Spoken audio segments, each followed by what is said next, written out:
Assalamualaikum warahmatullahi wabarakatuh. Perkenalkan, nama saya Farhan Nugroho dengan NIM 6670230122 dari kelas 4D. Dan dalam video kali ini saya akan mencoba untuk menjelaskan apa itu amnesti pajak atau tax amnesty. A tax amnesty is one way to obtain taxes that have not been paid and to also widen the tax base by bringing new taxpayers into the system through filing and registration. So if you are a non-filer of income, corporation, capital gains, and property tax returns, you can qualify for amnesty. Sebelum itu, tax amnesty itu merupakan suatu kebijakan yang memberikan pengampunan pajak dalam bentuk penghapusan pajak berutang, penghapusan sanksi administrasi, dan juga sanksi pidana perpajakan. Kebijakan ini juga telah diterapkan di berbagai negara, termasuk Indonesia itu sendiri, sebagai upaya untuk dapat meningkatkan penerimaan negara dan juga memperluas basis perpajakan. Dan kalau menurut Devano dan Rahayu di tahun 2006, tax amnesty ialah kebijakan pemerintah di bidang perpajakan yang memberikan penghapusan pajak yang seharusnya terutang dengan membayar tebusan dalam jumlah tertentu.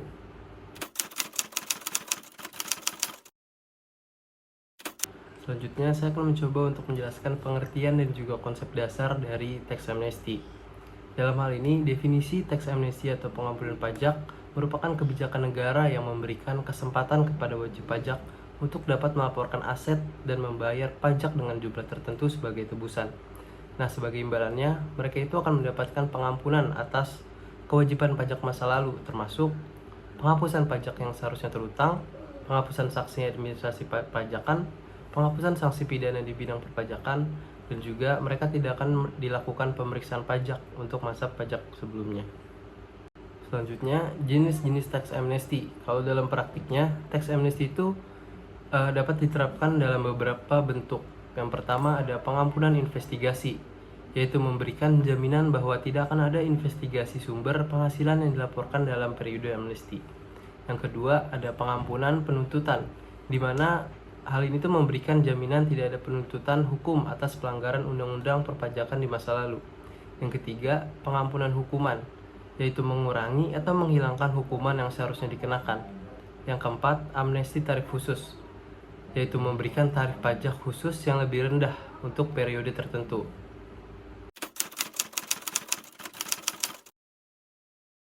Di bagian 2 ini terdapat tujuan dan juga manfaat dari tax amnesty.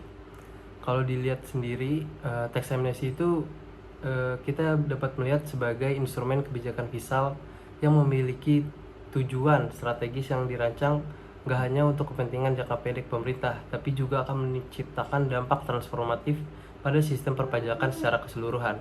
Kebijakan ini juga dilaksanakan dengan visi yang komprehensif untuk dapat memperbaiki kondisi keuangan negara sekaligus membangun fondasi yang lebih kuat untuk sistem perpajakan di masa depan. Peningkatan penerimaan negara menjadi salah satu tujuan utama yang paling terlihat dalam implementasi tax amnesty. Melalui mekanisme pembayaran tebusan, negara akan memperoleh aliran dana segar yang dapat segera dimanfaatkan untuk dapat membiayai berbagai program pembangunan dan juga pelayanan publik. Hal ini menjadi sangat strategis, di mana negara akan menghadapi keterbatasan fiskal atau terdapat kebutuhan pembiayaan yang mendesak untuk proyek infrastruktur dan juga program kesejahteraan sosial. Nah, dengan hal tersebut, tax amnesty itu hadir sebagai solusi untuk dapat memperbaiki dan juga mencoba untuk membantu dari desakan proyek-proyek infrastruktur tersebut.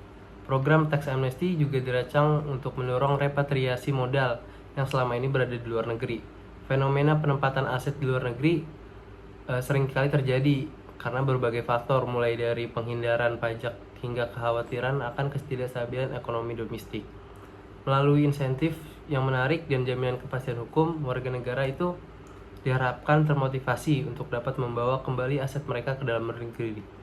Proses repatriasi ini juga nggak hanya meningkatkan cadangan devisa negara, tapi juga berpotensi untuk dapat menciptakan efek multiplier dalam perekonomian domestik melalui peningkatan aktivitas investasi. Aspek struktural lain yang tidak kalah penting dari tax amnesty adalah perluasan basis perpajakan, di mana dengan mendorong wajib pajak yang sebelumnya berada di luar sistem untuk masuk ke dalam kerangka perpajakan resmi, pemerintah itu dapat memperluas jangkauan pengumpulan pajak. Nah, selain itu juga proses dari deklarasi aset selama program amnesti akan memberikan pemerintah akses terhadap data perpajakan yang lebih komprehensif yang dapat dimanfaatkan untuk perencanaan kebijakan fiskal yang lebih tepat sasaran di masa mendatang. Tax amnesty dalam hal ini juga berperan sebagai katalisator dalam transisi menuju sistem perpajakan yang lebih efektif dan modern. Kebijakan ini memberikan kesempatan bagi para wajib pajak untuk dapat membersihkan diri dari masa lalu dan memulai lembaran baru dalam kepatuhan perpajakan. Transisi ini idealnya didukung oleh reformasi sistem perpajakan yang lebih luas, termasuk perbaikan administrasi pajak, modernisasi teknologi informasi perpajakan, dan juga peningkatan kapasitas aparat pajak. Kalau dilihat dari dalam konteks yang lebih luas, tax amnesty ini memiliki tujuan untuk mendorong terciptanya transparansi dalam keuangan nasional dengan mendorong pengungkapan aset yang sebelumnya tidak dilaporkan. Kebijakan ini juga dapat membantu mengurangi aktivitas ekonomi bawah tanah dan juga menciptakan landscape keuangan yang lebih transparan. Hal ini juga pada gilirannya dapat meningkatkan kepercayaan pada investor untuk dapat memperkuat integritas sistem keuangan secara keseluruhan. Kalau kita lihat dari manfaat, tax amnesty ini memberikan keuntungan bagi pemangku kepentingan. Kalau dari negara, selain peningkatan pendapatan pajak jangka pendek melalui pembayaran tebusan, terdapat juga potensi peningkatan penerimaan pajak jangka panjang yang dalam hal ini melalui perluasan basis pajak dan peningkatan kepatuhan. Database perpajakan yang lebih komprehensif juga memungkinkan pemerintah untuk dapat mengidentifikasi potensi pajak yang sebelumnya tergali dan merancang kebijakan yang lebih tepat sasaran. Kalau kita lihat dari sudut pandang wajib pajak, program amnesti ini menawarkan kesempatan emas untuk menyelesaikan masalah perpajakan masa lalu tanpa harus menghadapi konsekuensi hukum yang lebih berat. Penghapusan sanksi dan denda yang seringkali bernilai signifikan ini tuh memberikan insentif finansial yang substansial. Lebih penting lagi, jaminan kepastian hukum dan perlindungan dari pemeriksaan pajak untuk masa pajak sebelumnya memberikan ketenangan pikiran yang sangat berharga bagi para wajib pajak. Tax amnesty juga seakan memberikan jalan bagi wajib pajak untuk memperbaiki perilaku kepatuhan mereka dan membangun hubungan yang lebih konstruktif dengan otoritas pajak. Kalau kita lihat dari ekonomi nasional secara keseluruhan, implementasi dari tax amnesty ini dianggap berhasil dapat menghasilkan sejumlah manfaat makroekonomi yang signifikan. Repatriasi aset dari luar negeri ini meningkatkan likuiditas dalam sistem keuangan domestik, yang pada gilirannya itu dapat menurunkan biaya pinjaman dan meningkatkan akses terhadap permodalan.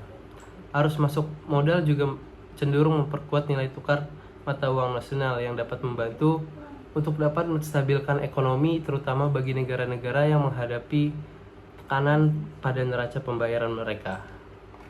Selanjutnya, terdapat beberapa manfaat dari tax amnesty yang kalau menurut Elliot di tahun 1989 dan juga James di tahun 1998 dalam tulisannya yang berjudul The Effectiveness of Tax Amnesty Programs in Selected Countries, dijelaskan kalau manfaat tax amnesty itu cukup banyak, yaitu yang pertama, tambahan penerimaan negara dalam jangka waktu relatif singkat sebagai salah satu ukuran kesuksesan.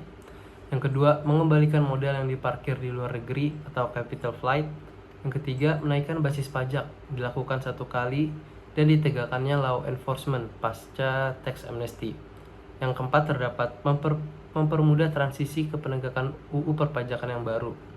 Nah, Elliot dan juga James ini menjelaskan terdapat beberapa kelemahan dan juga dampak negatif dari tax amnesty, yaitu dampak insentif yang negatif bila mana dilakukan terlalu sering, yang dapat menurunkan kepatuhan sukarela atau voluntary compliance. Yang kedua, ketidakadilan bagi wajib pajak patuh, yang berakibat yang patuh itu menjadi kurang patuh yang akan menyebabkan terjadinya penghindaran. Yang ketiga, menunjukkan kelemahan pemerintahan yang akan menurunkan kredibilitas pemerintah yang meluncurkan program tax amnesty. Yang keempat, kita juga dapat melihat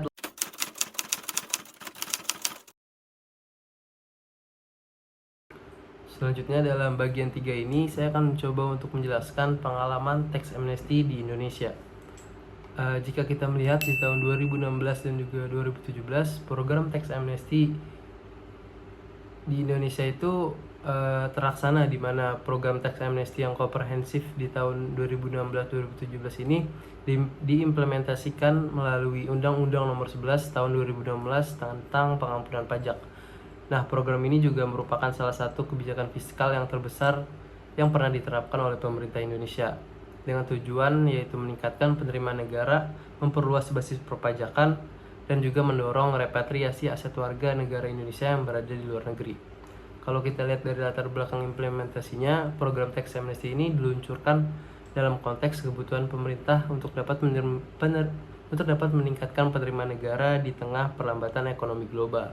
Selain itu juga, program ini merupakan respons terhadap fenomena kebocoran pajak atau tax leakage dan penempatan aset warga negara di Indonesia di luar negeri yang selama ini nggak dilaporkan kepada otoritas pajak. Implementasi Automatic Exchange of Information atau AEOI ini yang akan mulai berlaku di tahun 2018 pada saat itu menjadi pertimbangan penting di mana transparansi keuangan global akan meningkat secara signifikan. Nah, struktur dan mekanisme program ini, program tax amnesty Indonesia dirancang dengan struktur insentif yang menurun atau sunset policy, di mana tarif tebusan semakin meningkat seiring dengan berjalannya waktu. Hal ini itu dimaksudkan untuk dapat mendorong partisipasi dini dari wajib pajak. Program ini juga dibagi menjadi 3 periode dengan tarif yang berbeda. Yang pertama, periode 1, yaitu dari bulan Juli sampai September di tahun 2016. Nah, program ini juga dibagi menjadi 3 periode dengan tarif yang berbeda-beda. Yang pertama ada periode 1 di bulan Juli sampai September 2016. Periode awal ini memberikan tarif tebusan yang paling rendah, yaitu 2% untuk deklarasi aset dalam negeri dan 4% untuk aset luar negeri yang tidak direpatriasi. Untuk aset luar negeri itu sendiri, yang direpatriasi ini dan diinvestasikan di dalam negeri untuk jangka waktu minimal 3 tahun. Tarif tebusannya itu sebesar 2%. Periode pertama ini juga mencatatkan hasil yang mengesankan dengan total deklarasi aset mencapai sekitar 3.600 triliun dan juga penerimaan uang tebusan sebesar 97,2 triliun. Angka ini jauh melampaui ekspektasi awal dari pemerintah dan menjadikan program tax amnesty Indonesia sebagai salah satu program pengampunan pajak tersukses di dunia dari segi nilai aset yang dideklarasikan. Mayoritas dari partisipan pada periode ini adalah wajib pajak dengan aset besar, termasuk konglomerat dan juga perusahaan besar. Fenomena ini mencerminkan strategi wajib pajak untuk memanfaatkan tarif tebusan rendah yang ditawarkan pada periode awal. Selanjutnya di periode 2 di bulan Oktober sampai Desember 2016, periode kedua ini dibuka dengan tarif tebusan dinaikkan menjadi 3% untuk deklarasi aset dalam negeri dan 6% untuk aset luar negeri yang tidak direpatriasi. Untuk aset luar negeri yang direpatriasi, tarif tetap lebih rendah untuk mendorong aliran masuk modal ke Indonesia. Di periode 2 ini juga ditandai dengan peningkatan partisipasi dari kalangan wajib pajak menengah dan juga sektor usaha mikro kecil dan menengah atau UMKM. Pemerintah juga melakukan upaya ekstra untuk dapat menjangkau segmen ini melalui berbagai sosialisasi dan juga edukasi mengenai manfaat program tax amnesty. Demikian dari pembahasan saya tentang tax amnesty atau amnesti pajak. Semoga video ini dapat dicerna dan juga dipahami dengan cukup baik. Terima kasih telah menonton. Wassalamualaikum warahmatullahi wabarakatuh.